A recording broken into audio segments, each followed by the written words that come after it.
자, 이번 시간은 주택법 용어 정의 계속 하겠습니다. 네, 리모델링이죠. 아주 중요합니다. 자, 우리 주택법상 주택 건설 과정부터 이제 리모델링까지 그 과정을 잠깐 여러분에게 설명을 드리면서 리모델링 설명을 할 수 있도록 그렇게 준비하겠습니다. 네. 자, 우리 지난주에 이렇게 배웠죠. 우리 건축법과 주택법의 큰 차이가 뭐죠? 우리 주택을 건설할 때, 아파트를 짓거나 단독주택을 지을 때, 두 가지 법에 의해서 그 주택 건설 절차가 규정되어 있다고 했죠. 하나가 건축법입니다. 하나가 건축법이고, 또 하나가 이제 지금 저희들이 공부하는 주택법이에요. 주택법인데, 두 법의 차이가 이거라 그랬죠. 건축법상 건축 절차는 허가고요. 허가. 건축법에 의해서 집을 지을 때는 허가를 받고, 즉 건축허가를 받고 집을 지어야 돼요. 근데 주택법에 의해서 집 지을 때는 주택 건설 사업계획을 승인받습니다. 사업계획 승인, 사업계획 승인을 받죠. 네. 그러면은 언제 아파트 짓고 그다음에 이제 단독주택을 지을 때 어떤 경우에는 건축법에 의해서 허가받고 집을 짓고 또 어떤 경우에는 주택법에 따라서 사업계획 승인, 주택건설 사업계획을 승인받고 집을 짓게 될까라는 거죠. 네. 자, 그때 이제 단독주택 30호, 공동주택 30세대, 공동주택 30세대 미만의 집을 지어요. 이때는 이제 건축법에 의해서 허가를 받고 집을 지어야 돼요. 그리고 단독주택 30호, 공동주택 30세대 이상의 집을 지어요. 이때는 이제 주택법에 의해서 주택건설 사업계획을 승인받고 이제 아파트를 짓게 되는 거죠. 그러면은 지금 여러분이 살고 계신 아파트가 그 공동주택 세수가 아파트 시대수가 30세대 이상이면은 여러분 아파트 지을 때는 주택법에 의해서 주택건설 사업계획서를 들고 이제 서울시청에 가서 서울시장으로부터 주택건설 사업계획 승인을 받고 이제 아파트를 지었다라고 생각하시면 돼요. 공동주택, 아파트 시대수가 30세대 이상이면 건축법에 의해서 허가받지 않고 주택법에 의해서 주택건설 사업계획서를 받고 아파트를 지었구나. 그때 주택법상 사업계획서를 받고 아파트를 지으면 무엇으로 부른다 그랬죠? 네, 사업주체라고 부르는 거죠. 사업주체라고 부르고요. 건축법상 허가받고 집을 지으면 건축주라고 부르는 거죠. 그래서, 자, 만약에 이제 500세대, 여기다가 500세대의 아파트, 공동주택을 건설할 거예요.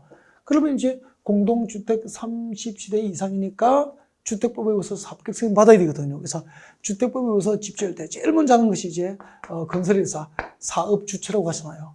주택공사는 주택공사고 사업주체죠. 자, 사업주체가 주택건설 사업계획을 합니다. 서울특별시 무성구 몇 번지 일대 몇 제곱미터의 주택단지에서 자, 이렇게 아파트 몇 세대를, 이런 규모로 몇 세대를, 지어서 분양하고자 한다. 그 사업 계획을 하고, 그 사업 계획서를 들고 서울시청에 가서 이제 주택건설 사업 계획을 서울시장으로부터 승인받고, 그럼 이제 건축법상 허가받은 거하고 똑같은 거죠. 사업 계획 승인받고 아파트를 짓게 되는 거죠. 자, 그 다음에 이제 주택법에 의해서 사업 계획서를 받으면 사업 계획 승인받고 5년 내에 원칙입니다. 원칙만 이야기를 할게요. 5년 내에 착수 신고입니다. 착수 신고. 공사 착수를 이제 서울시청에 신고합니다. 신고하고, 그 다음에 이제 공사에 들어가죠. 시공을 하고요. 자, 이렇게 해서 주택건설 사업이 완료가 됐어. 아파트 시공, 공사가 완료되면은 준공사를 받죠. 그 준공사를 건축법은 사용승인, 주택법은 무엇이라고 하냐면 사용검사라고 하는 거예요. 용어. 건축법은 준공사를 사용승인, 주택법은 준공사를 사용검사, 그렇게 해요. 자, 이렇게 사용검사를 받고 이제 입주를 하게 되는 거죠. 입주. 좋으시겠어요? 아파트 이제 입주를 합니다. 자, 이 건설된 아파트에 입주를 하죠. 이제 입주해서 사는 거죠. 이렇게 살고 계시다가, 자, 아파트를 입주하고 35년, 40년이 됐어. 그러면 이제 건물이 노후화되고 또 구조안전상 문제가 유발될 수도 있고 도시 미관을 저해할 수도 있잖아요. 이럴 경우에는 아파트는 이제 재건축을 할 수도 있죠. 재건축을 할 수도 있어. 이때 재건축할 때는 이제 주택법에서 아파트를 지어서 공급을 했지만 이 재건축할 때는 우리가 지난주에 배웠던 도시 및 주거환경 정비법, 도시 및 주거환경 정비법에 의해서 재건축이 이루어집니다. 그러니까 재건축은 도시 및 주거환경 정비법, 도시 및 주거환경, 도시 및 주거환경 정비법이 정하는 정비 사업의 절차에 따라서 재건축이 이루어지는 거예요. 네. 그리고 이제 재건축의 사업성이 없어. 예를 들면은, 이제 이렇게 좀 인기가 있는 역세권 지역이라면은 이제 재건축을 하면은 사업성이 있을 수 있잖아. 그죠? 근데 본래부터 이제 우리 그 분당 신도시나 일산 신도시에서는 본래부터 고층 아파트로 건축이 된 거예요. 고층 아파트로 건축이 돼서 즉, 한 15층, 20층으로 해당 용도지가 허용된 용적률만큼 높게 건축이 막 30층 이렇게 건축이 돼버린 거죠. 그러면은 더 이상 재건축 과정에서 용적률이 완화되지 않는 한 더 이상 높게 건축을 못하면은 재건축으로 시대수를 늘릴 수가 없기 때문에 조합원의 분담금 규모가 너무 커지는 거죠. 예를 들면은 뭐 7억짜리 아파트 재건축하는데 조합원 분담금이 6억이면은 그 재건축 사업성이 없는 거잖아. 그럴 경우에는 그 아파트 버릴 수 없잖아요. 뭐 하죠? 앞으로는 리모델링 하는 걸, 리모델링으로 갈 수밖에 없잖아요. 이 리모델링의 방법, 절차, 리모델링 사업 시행자 등 리모델링 관련 사항은 지금 우리가 공부하는 이제 주택법에서 리모델링에 관한 절차를 규정하고 있다. 그런 얘기죠. 그래서 재건축은 도시 및 주거환경 정비법에 의해서 이루어지고 리모델링은 지금 우리가 공부하는 주택법에 의해서 리모델링 건설 사업을 하게 되는 거죠. 뭐 이런 전체적인 어떤 흐름 속에서 이제 리모델링의 개념을 잡자는 거죠. 개념을. 그러면 이제 리모델링이 어떤 과정에서 리모델링이 이루어지는지 전체적인 어떤 숲을 보셨잖아요. 그죠? 그 다음에 이제 리모델링이 무엇인지 개념을 하자고. 근데 솔직히 이야기해서 한 1년 정도 주택법 공중서 공부를 하신 분에게 주택법상 리모델링은 네, 3가지가 있는데 어떤 방법으로 리모델링 할 수 있죠? 라고 물으면은 리모델링 개념을 몰라요. 정말 책 보지 않고 말을 못하는 거죠.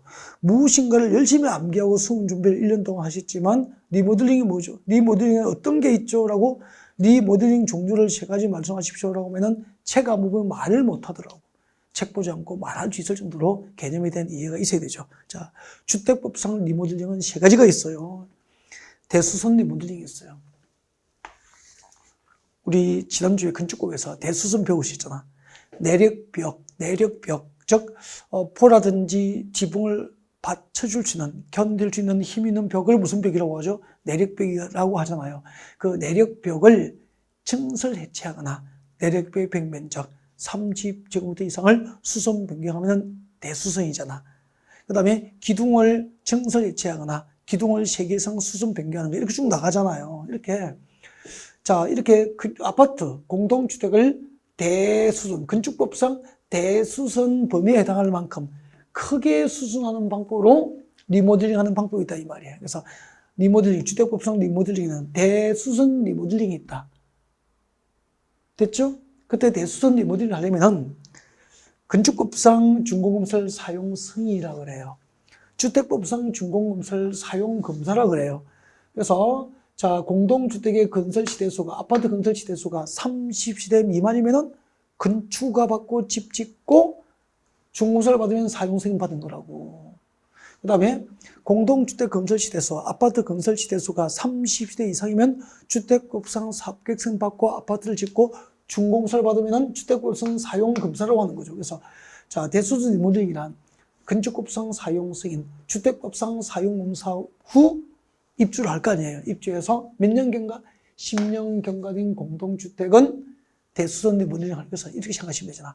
우리 아파트 입주하면은 아파트 입주하고 몇 년 경과? 10년 경과된 공동주택 아파트는 대수선 하는 방법으로 아파트 리모델링을 할 수 있는 거죠.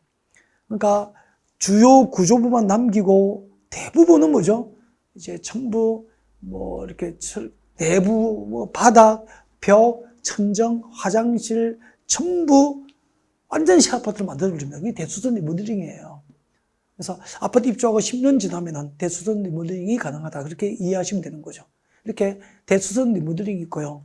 그리고 2번, 3번이 증축 리모델링이에요. 증축 리모델링이라고.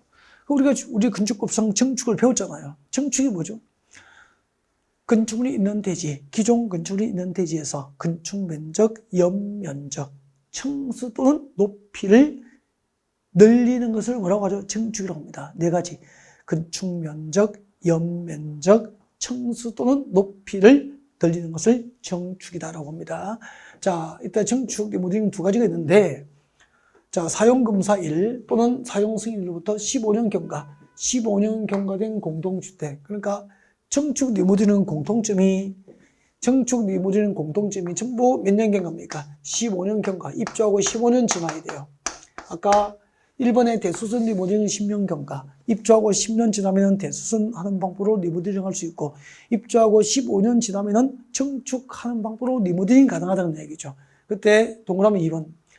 사용검사 또는 사용 승인으로부터 15년 경과된 공동주택을 주거죠. 각 세대 주거주택 면적 30% 이내, 주거주택 면적 30% 이내에서 증축하는 행위가 리모델링이 되는 거죠. 그러니까 살고 있는 아파트 주거주택 면적 30% 이내에서 주거주택 면적을 증축하는 방법으로 리모델링이 가능해요.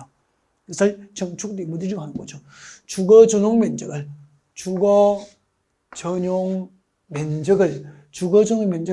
30% 이내니까 최대 30%까지 주거 전용 면적을 늘릴 수 있는 거죠. 리모델링 과정에서 이렇게 주거 전용 면적을 30% 이내에서 늘리는 방법으로 증축 리모델링을 할 수 있어요, 법적으로. 그러면은 만약에 여러분이 살고 있는 아파트가 41평이야. 네, 41평.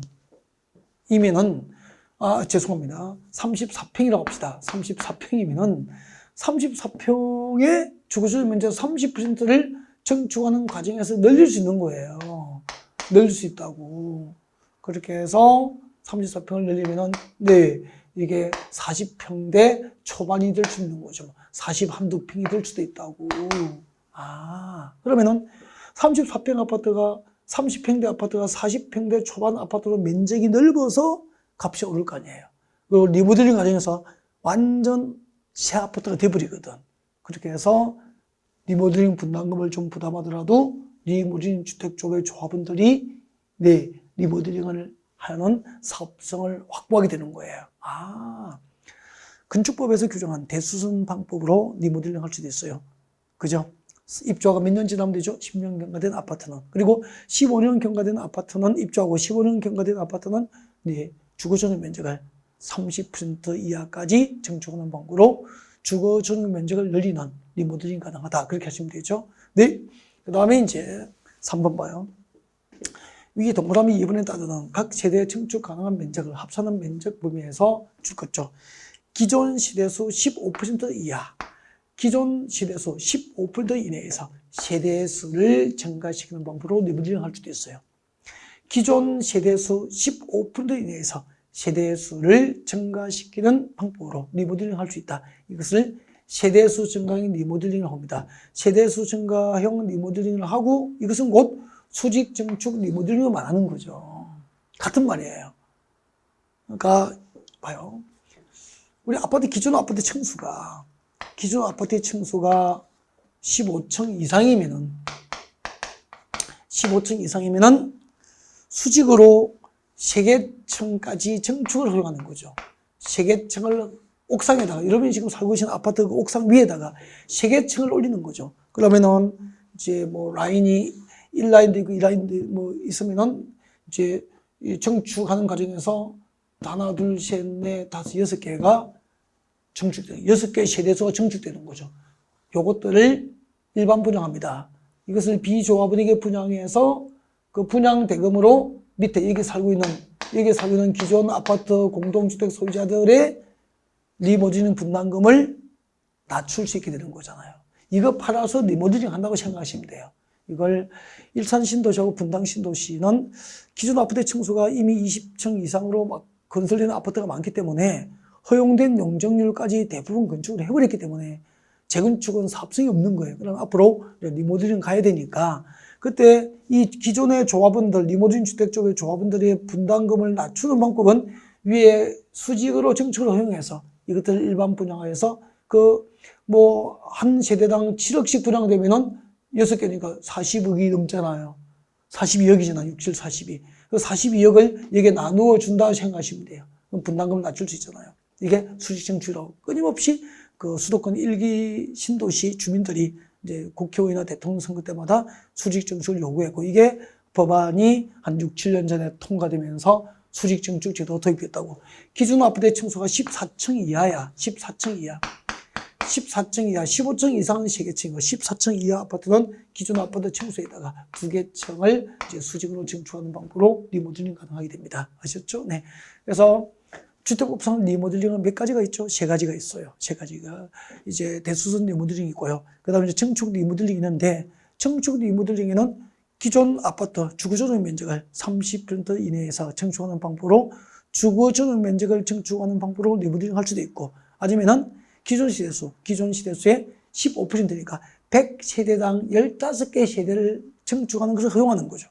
어디로? 수평으로, 수직으로 기존 아파트 꼭대기에다 수직으로 올리는 거죠. 그래서 수직 증축 리모델링 3가지가 있다고. 대수선 리모델링과 주거전용 면적을 증축하는 증축 리모델링과 세대수를 증가시키는 수직 증축 리모델링 이렇게 해서 주택급성 리모델링은 모두 몇 가지 있다? 3가지가 있다는 걸 여러분이 배우신 거죠. 그러니까 이 과정을 숲을 좀 보여드리고 개념 설명하니까 시간이 걸려도 이해가 되는데 이런 과정이 없이 자꾸 암기만 하니까 가슴에 와닿지 않는 거잖아. 그죠? 네. 여러분, 리모델링에 대해서 이제 개념 정리를 해드릴 거예요. 밑에는 참고하시면 되죠. 세대 3개층 이하로서 대통령 내정하는 범위, 에서 이제 가능한데, 대통령 내정하는 범위는, 15층 이상 아파트는 3개층까지, 14층 이하는 기존 14층 이하 기존 건축물은 최대 2개층까지 수직으로 증축하는 방법으로 리모델링이 이루어지게 됩니다. 네, 주택급성 리모델링 종류 3가지를 소개했습니다. 대수선 리모델링, 주거전용 면적을 30% 이하에서 증축할 수 있는 리모델링, 그리고 기존 시대수의 15% 이하 부분에서 시대수를 수직으로 증축하는 방법으로 하는 리모델링 이렇게 3가지 방법을 소개했고요. 그러면은 지금부터 이제 리모델링은 누가 하죠? 리모델링 주택조합이 해요. 그래서 여러분에게 지금 자료로 나가지는 않지만 우리가 기본 이론 시간에 공부하게 될 아주 중요한 주택조합을 잠깐 여러분에게 공부를 좀 하고 용어정의 주택법을 마무리를 할 거예요. 그래서 지금부터 이제 주택법상 주택조합이니까 그 자료들 없습니다. 지금 없는데 자료를 만들 필요가 없죠, 뭐. 그죠? 이야기를 들으라는 거지. 입문 과정에서. 뭐, 밑줄 긋고 별표하고 하지 말고 한번 듣고 그냥 잊어버리시면 돼요. 그런데 신기하게도 이렇게 한번 들어두면은 나중에 총정리 이론 과정에서 주택법상 리모델링 주택조합을 설명하면은 한번 들어보는 것이 기억이 나요. 그죠? 듣고 한번 입력되고 다 잊어버린 것 같은데 다시 들어보면은 들었던 기억이 나서 훨씬 수월해요. 얘가. 그래서 자, 지금부터 주택조합을 일단 설명을 좀 드리고 그 다음에 마지막에 이제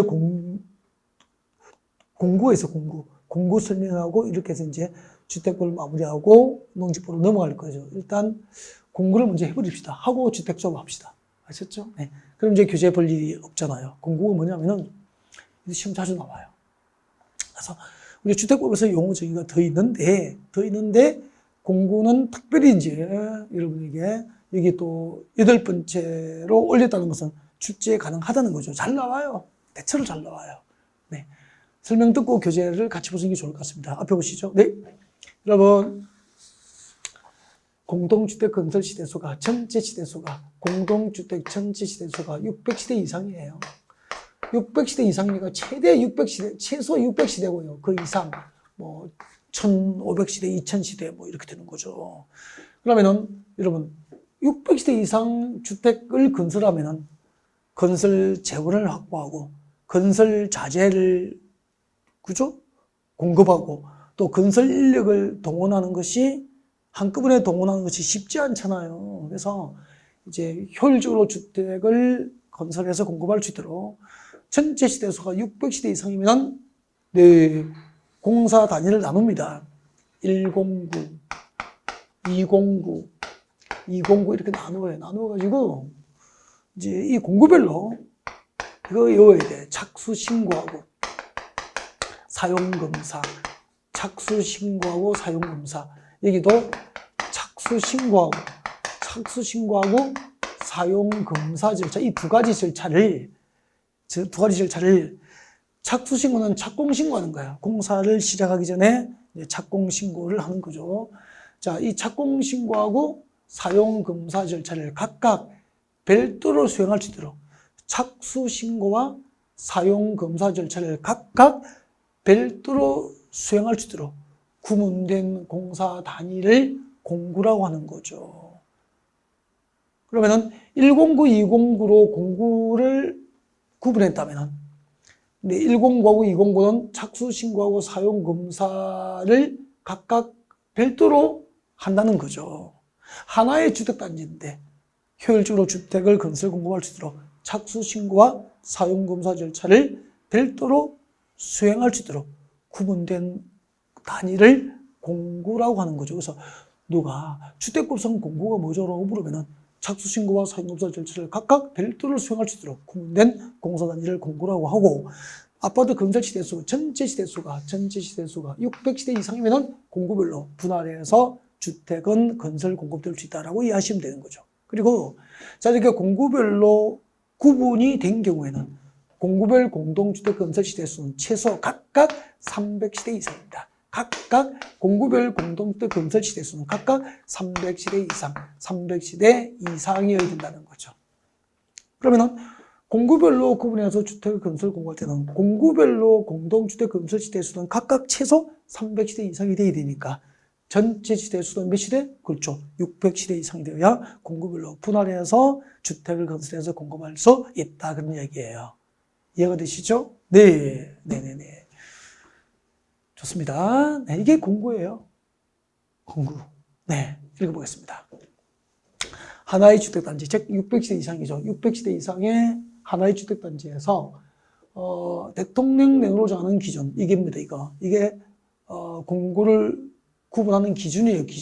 기준인데 이 공구별 공구별로 분할할 때는 공구 간 경계를 설정하면 공구 간 경계를 설정하는데 이 경계가 이것들이 조경을 할 수도 있고 도로를 만들 수도 있고 그런 얘기입니다. 폭 6m 이상이죠. 폭 6m 이상 공구 간 경계를 설정합니다. 네, 이런 시설로 폭 6m 이상 경계를 설정합니다. 네, 그리고 공구별 시대수, 공구별 공동주택 건설 시대수는 최소 각각 몇 시대? 300시대 이상으로 할 것. 그리고 공구별로 분할해서 주택을 건설 공급하기 위해서는 전체 시대수는 600시대 이상일 것. 근데 이걸 물어보는 문제도 나온 적이 있고 이걸 물어보는 문제도 나온 적이 있는 거야. 그때 이걸 물어봤는데 공구별 공동주택 건설 시대수는 각각 몇 시대 이상인지 물었는데 600으로 답하신 분이 있고, 공구별로 분할해서 주택을 건설 공급할 수 있는 전체 시대수를 물어봤는데 그럼 600시대로 답했는데 300으로 답하신 분도 있고 막 그랬다? 여러분은 그러실 분이 없으실 거예요. 그죠? 네. 자, 읽어보겠습니다. 자, 주택 600시대 이상, 하나의 주택단지, 즉 600시대 이상의 공동주택단지에서 다음의 기준에 따라서 둘 이상으로 구분되는 1단의 구역으로 줄까야 되죠. 착공신고하고 사용검사 절차를 별도로 수행할 수 있는 구역을 공구라고 합니다. 이거 두 개를 넣지 않고 개념을 정의하면 안 되는 거예요. 전체 시대수가 600시대 이상일 때 착수신고와 사용검사 절차를 각각 별도로 수행할 수 있도록 구분된 공사 단위를 공구라고 한다. 그렇게 하시면 되겠죠. 오케이. 그리고 공구별 공동주택 건설시대.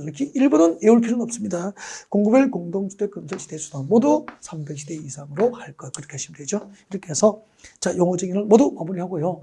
아까 우리 주택법상 주택조합, 리모델링 주택조합을 공부하면서 지역주택조합과 직장주택조합 어차피 해야 되니까 네, 주택조합을 여러분에게 설명을 드리겠습니다. 네.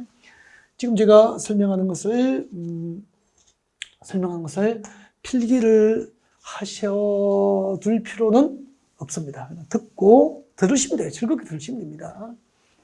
그 우리 한 50대, 40, 50대, 60대 이렇게 되시는 분은 옛날 우리는 막 쓰는 게 공부였잖아. 그죠? 쓰는 게. 근데 요즘에는 머리에 넣고 많이 읽고 머리에 넣으면 되죠. 보고 기억나면 되고. 그죠? 네.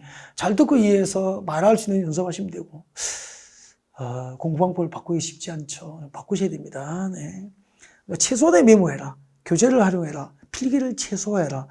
쓸데없이 다 적지 말고 필요한 것만 교재에 밑줄 긋고 메모를 해두라. 자기만의 메모를 해라. 그런 이야기를 많이 하죠. 네. 자, 지금부터 주택조합을 설명합니다.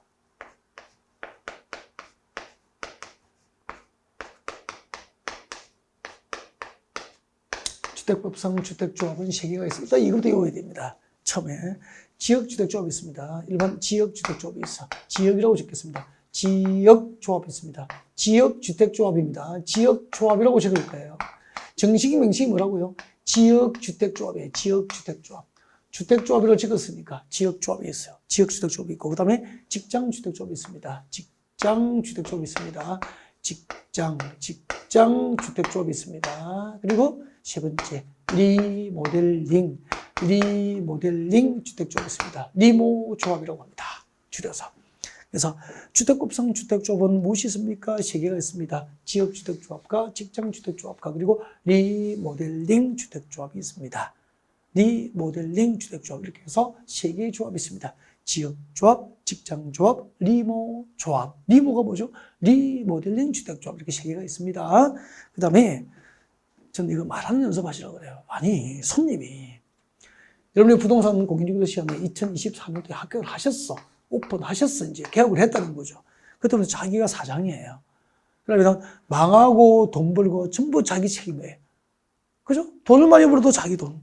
망해도 자기 돈이죠. 네. 그때는 이제 자기가 책임져야 되는데, 만약에 손님이 왔어. 사무실에. 오픈하고 왔어. 아니, 지역주택조합이 뭐죠? 그 뭐 지역주택조합은 사기라는데, 그 왜 사기예요? 뭐 이런 식으로 물어보는 질문이 있다고. 대답을 해줘야 전문가잖아요. 지역주택조합이 뭔지도 뭐, 직장주택조합이 무엇인지도, 리모델링 주택조합이 무엇인지도 물어보는데 대답도 해주지 못하면 그 집이 장사가 잘 될 리가 없잖아요. 그죠? 그래서 저는 가끔 이야기합니다. 수업할 때. 여러분이 결국 이 자격시험을 준비하는 목적이 뭐죠? 공인중개사증 따는 게 목적이 아니고, 그것은 수단이에요. 그죠? 네. 성공을 위한 수단이죠. 여러분의 어떤 인생의 성공이죠. 그 성공 곧 사업이죠. 사업의 성공이죠. 사업의 성공. 사업의 성공. 사업의 성공하고 돈을 많이 벌어서 이제 해외여행도 하고, 그죠? 여러분 또 하고 싶은 취미생활도 하시고, 또 자식들도 잘 보람있게 키우고 이런 거잖아요. 그죠? 네. 그리고 이제 사업을 하기 위한 수단으로서 뭐 하는 거죠? 공인중개사 자격증 합격이 필요한 거다는 거죠. 네. 그러면은 이 사업의 성공을 하고 인생의 성공을 하기 위해서, 이 사업의 성공을 하기 위해서는 저는 제가 가르치는 부동산 공법을 잘 하셔야 된다고 그래요. 왜요? 나가면 전부 부동산 공법이 부동산 전문가로서의 전문 지식의 대부분이 부동산 공법에 담겨 있는 거다는 거죠. 그때 이제 컨설팅을 제대로, 요즘에 부동산 하셔서 경제적 부자가 되신 분이 많아요. 그러니까 우리나라 부자의 절반 이상은 전부 부동산을 통해서 부자가 되셨을 거예요. 그러니까 한두 번 집 사서 팔아보고, 그죠? 아파트 청약 당첨되어서 프리미엄 얻어보고, 재개발 재건축 투자해서 프리미엄 얻어보고, 상가 분양받아서 프리미엄 얻어보고, 농지를 개발해서 부를 늘려보고, 이러신 분이 대부분이지, 그거 한 번도 안 하고 순수하게 열심히 일해서 돈만 버신 분은 별로 없을 거예요. 네. 그래서 대부분이 웬만큼 부동산에 대한 상식이 대단하다는 거죠. 그러니까 부동산에서 그 집 한두 번 팔아보고 재개발, 재건축에 투자해보고 돈 벌어보신 분들은 부동산 상식이 여러분보다 나을 수도 있다고. 여러분들이 상담을 주도적으로 이끄는 방법은 여러분들은 무엇으로 무장이 됩니까? 전문 지식으로 무장을 할 수밖에 없는 거죠. 네. 자, 전문가 되기 위한 책걸음을 지금 가고 있는 거죠. 지역주택조합이 뭐죠? 말을 못하면은 모르는 거예요. 지역주택조합이 무엇인지 알고 있어야 되잖아요. 그죠? 같은 모집지역이에요. 같이 합니다. 같은 모집지역. 제가 같은 모집지역이라고 지금 단어를 지금 4번 했는데 4번. 정말 안 외워요. 정말 안 외워요. 같은 모집지역. 매번 적는데 1년 내에 매번 적어요. 근데 매번 몰라요. 같은 모집지역. 같은 모집지역. 이때 같은 모집지역은 나중에 책에 나오니까 안 적어도 돼요. 서울, 경기, 인천은 같은 모집지역이에요. 서울, 경기, 인천은 같은 모집지역이라고. 그죠? 부산, 울산, 경남 같은 모집지역이에요. 대구, 그리고 경상북도 같은 모집지역이에요. 광주, 전남 같은 모집지역이에요. 세종, 충남, 그렇죠. 대전 같은 모집지역이에요. 네. 이렇게 같은 모집지역에 거주하고 있는 누가? 주민들이. 목적이 뭐죠? 주택 마련. 주택 마련이니까 내 집 마련이 목적이다 이 말이야. 그렇게 개념이 이해가 되면은 지역주택조합은 누가 주로 조합이 되죠? 같은 모집지역에 거주하는 주민이 목적이 뭐죠? 주택 마련, 내 집 마련이 목적이라니까. 그러면 현재 내 집이 없는 무주택 세대주들이 주로 조합이 된다는 걸 이해가 되잖아요, 이렇게. 근데 뜬금없이 지역주택조합의 조합은 무주택 세대주가 되는 게 원칙이다. 이렇게 외우면은 자꾸 잊어버리는 거죠. 그 개념만 잡으니까 누가 조합이 되는지 대충 알 수 있잖아요. 같은 모집지역에 거주하고 있는 주민들이, 그럼 같은 모집지역에 몇 개월 이상 거주해야 되는데, 6개월 이상. 나중에 배운다고, 이걸. 6개월 이상. 같은 모집지역에 주민등록 옮겨놓고, 6개월 이상 거주한 주민들 중에서 주로 무주택 세대주들이 우리 주민들끼리 주택조합 만들어서 내 집 마련 한번 해볼까? 내가 땅 사서 아파트 혼자 못 지으니까 우리 조합원들이 공동으로 땅 사서 사업 시행자 지정해서 아파트 올려서 우리 입주할까? 그럼 자기 아파트를 조합을 만들어서 지역 주민들이 직접 아파트를 건설하면은 건설회사가 얻는 마진, 이익을 그만큼 아파트를 싸게 살 수 있잖아요. 이익만큼. 그게 지역주택조합이에요. 참 좋아요. 그런데 그것을 이제 법을 잘 모르니까 누구를 뽑아야 되죠? 조합이니까 조합장 뽑아야 되잖아. 임원들 뽑아야 되잖아. 이분들이 전문 지식이 부족하고, 그죠? 나쁜 마음을 먹고, 이렇게 추진력이 없으면은 조합원이 원하는 방법으로 무사히 지역주택의 조합원이 입주를 하기가 쉽지 않다는 거죠. 그래서 얼마 전에 이제 좀 늦었지만, 그 지역주택의 조합원, 그 무주택 서민들의 내 집 마련 꿈을 무참히 짓밟은 그런 피해를 당하지 않도록 이제 얼마 전에 이제 입법이 좀 많이 이루어졌죠. 재작년에. 그나마 좀 나아졌어요. 네. 그래서 아무튼 같은 모집 지역에 살고 있는 주민들이 내 집 마련을 목적으로 만든 조합은 지역주택조합이다. 같은 모집 지역에 6개월 이상 거주하면 돼요. 그러니까 서울, 경기, 인천은 같은 모집 지역이니까 서울에 6개월 이상 살아도 인천의 지역주택조합에 가입할 수 있고, 경기도에 6개월 이상 거주해도 서울에 있는 지역주택조합에 가입할 수 있고, 이런 시대가 된 거죠. 같은 모집지역이 핵심이라고. 같은 모집지역에 누가? 주민들이. 같은 모집지역에 6개월 이상, 6개월 이상, 6개 이상이 아니고 6개월 이상 거주한 주민들 중에서 내 집 마련을 목적으로 하는 사람들이 설립한 주택조합이 지역주택조합이에요. 그 다음에 직장주택조합은 같은 직장이 같은 직장.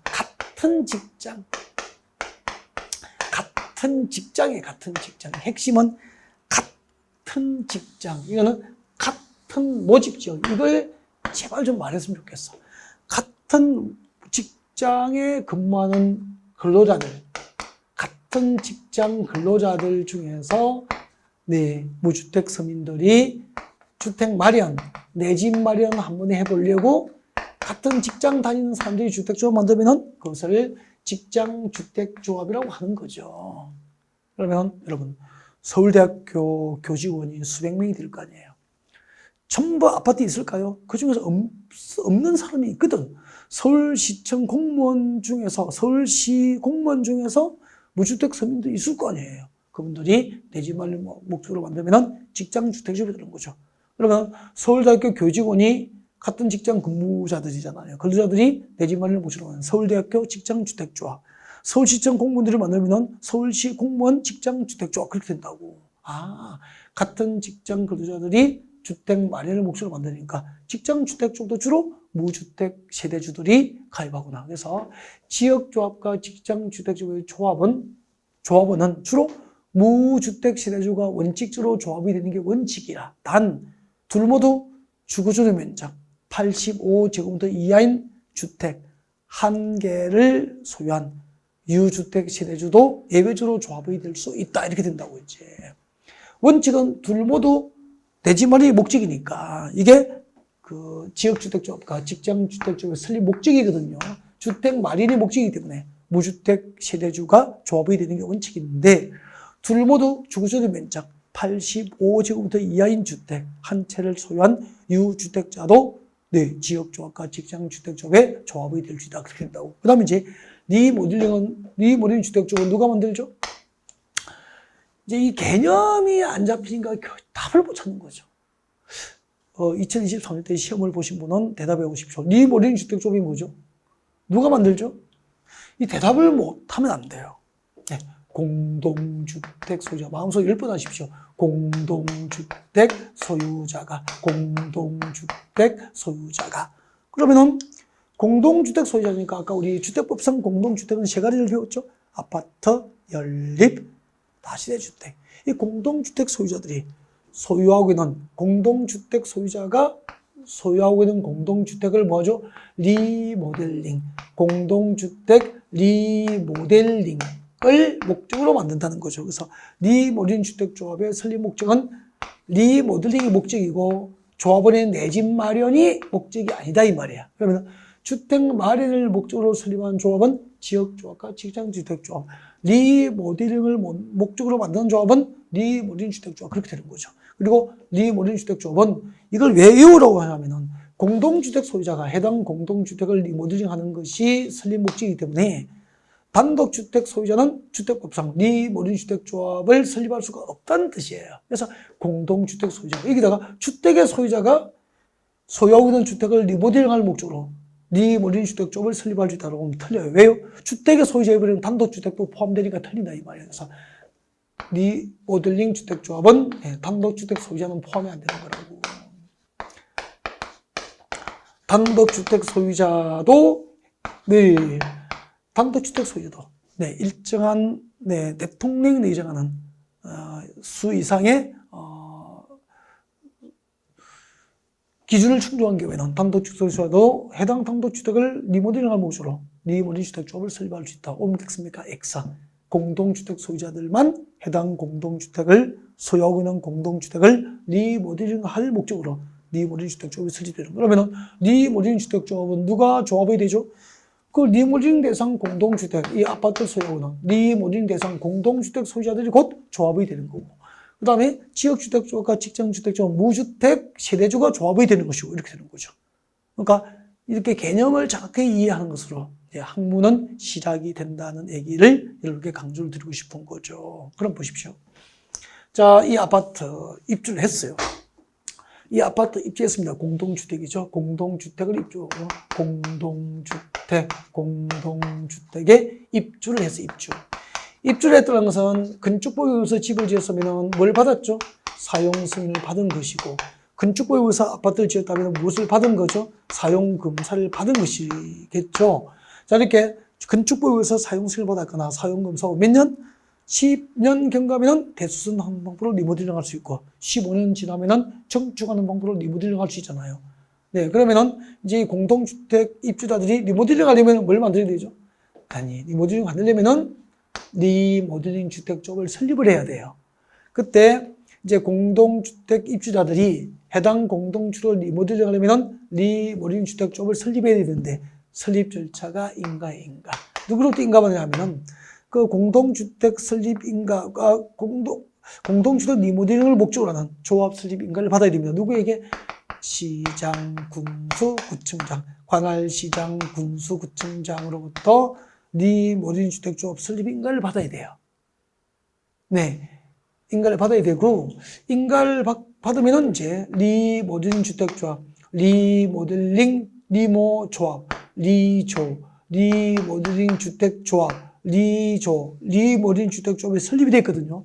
이 리모델링 주택조합이 이제 시장, 군수, 구청으로부터 리모델링 허가를 받았습니다. 허가를 받아서 리모델링 공사를 합니다. 공사를 하고 리모델링 공사 끝나면은 사용검사 받고 리모델링 공사 끝난 아파트 사용검사를 받고 이게 준공검사입니다. 사용검사 받고 리모델링 공사 끝난 아파트에 입주하는 방법으로 리모델링이 이루어지게 되는 거죠. 네. 자, 여기까지 해서 이제 주택법에 필요한 용어들을 설명을 다 드린 것 같습니다. 다음 시간에 농지법에서 진행하겠습니다.